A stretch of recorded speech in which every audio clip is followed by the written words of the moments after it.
atahabaye twananirwa twacogora twamera nk'abandi bose.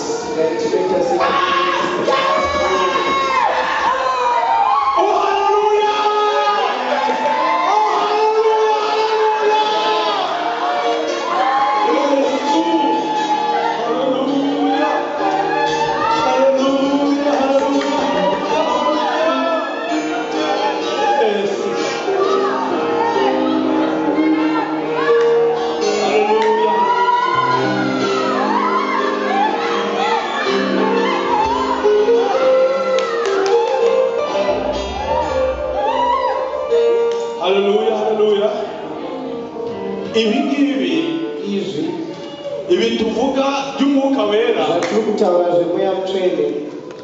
ntekereza ko ntabwo ari amagambo. Ibi ni